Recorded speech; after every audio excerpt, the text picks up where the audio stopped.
Those who cannot remember the past are condemned to repeat it. George Santayana, page 284 of Reason and Common Sense, Volume 1 of The Life of Reason, 1905. Bad men need nothing more to compass their ends than that good men should look on and do nothing. John Stuart Mill, spoken during an address delivered before the University of St. Andrews in 1867. Both of these wisdoms and lessons of history represent the same sentiment. Apathy is aggression, and has been reflected by many different people. These people inform us that history repeats itself so we can act to stop it repeating itself. Yet generation after generation remain blind to the writing on the wall, and let this historical cycle of destruction, corruption, and misery continue. The apathetic refuse to learn from the lessons of history, and force the rest of us to continually relive the horrors of the past. We equalists understand this apathy has led to the preventable perpetuation of poverty. Another example of this is today's continued apathy towards white nationalism. These idiots threaten us all with the resurgence of this destructive ideology. They ignore the lessons of history and demand the rest of us do as well. Yet again. Will people ever learn? Everyone right now who enforces the elitist will through employment, who accept the police state, perpetual war, poverty, elitist rule, and Trump as president, are guilty of forcing humanity to relive the horrors of the past. It's not the continued corruption, conflict, and insanity that astounds me, as much as the continued apathy towards them that astounds me.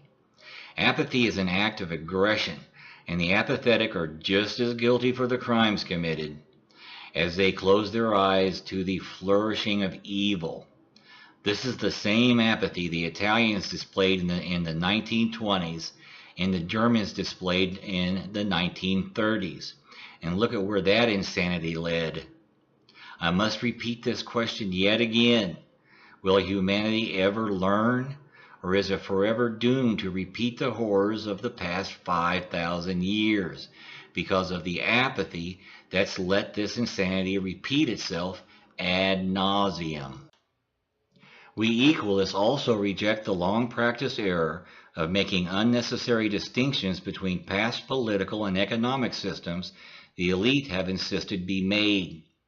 We see all past social systems as being fascist, meaning they've all been elitist, authoritarian, nationalist, capitalist, and predatory in nature. Monarchies, imperialism, feudalism, republics, and dictatorships are only slight variations of the same fascist system. We equalists call this system predonomics. Predonomics is the elitist system that's ruled humanity for the last 5,000 years. Predonomics is also a view of history, and through it we equalists understand that World War I was fought between two sides of fascist imperialism. World War II was fought between two different types of fascist worldviews, and that the American, French, Russian, and Chinese revolutions were all corrupted and resulted in elitist, capitalist, fascist, thus predonomic states. Predonomics uses an interconnected propaganda machine to misrepresent concepts and ideas that may challenge elitist authority. If I had the misconception of socialism and communism, as many conservatives have, I'd be afraid of them too. If I had the misconception of free marketism, as many on the left have, I'd be afraid of that as well. The elite are purposely misrepresenting these ideas to their respective followers to keep us divided. Socialism has never been about huge governmental bureaucracies, governmental intrusions into personal lives, and governmental ownership of anything. Free marketism has never been about huge business bureaucracies, corporate intrusions into personal lives, and the massive accumulation of personal wealth. These misconceptions have been created and perpetuated by the elite. They want us to misunderstand and fear what will free us from them. Free marketism and capitalism aren't synonymous and never have been. But in actuality, free marketism and socialism have the same goals: to equalize society, to increase human freedom through the economic and political equalization of society, to remove the social monopoly of privilege held by the elite. John Locke, not Adam Smith, first proposed free marketism. And Smith didn't invent capitalism. He was just an elitist rationalist who developed it into an economic philosophy. Capitalism, not free marketism, is the economic system of all past and present predominant societies. While socialism and free marketism seek freedom through equality, capitalism is fascism and seeks inequality and implementation of an elite to rule society. Capitalism is moneyism. There's nothing free under capitalism.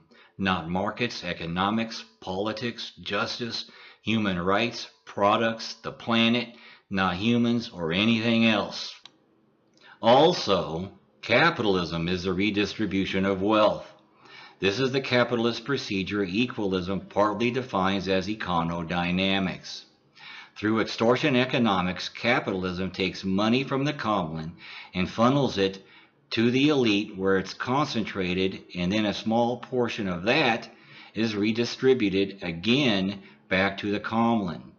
We equalists don't divide society into numerous economic classes. We divide it into only two distinct classes: the elite and everybody else. Everybody else is called the common. Econodynamics allows the elite, the top 15% of society, to take 100% of the wealth and then redistribute 15 or 20% of that back to the common, who make up 85% of society. This way, the elite keeps society divided by making 85% of it fight over the 20% of the money resources the elite redistribute back to the common. And capitalism results in both big corporations and big government. Big government is defined not only by size but by power. The elite control the economy and the government. Private enterprise and government are symbiotic. The government is needed to protect elitist privilege and enforce their will. Capitalism depends on the power of the government to privatize mass profits for the elite and nationalize massive losses to the common. This is often called austerity. The common is punished for the mistakes of the elite while the elite maintain their wealth.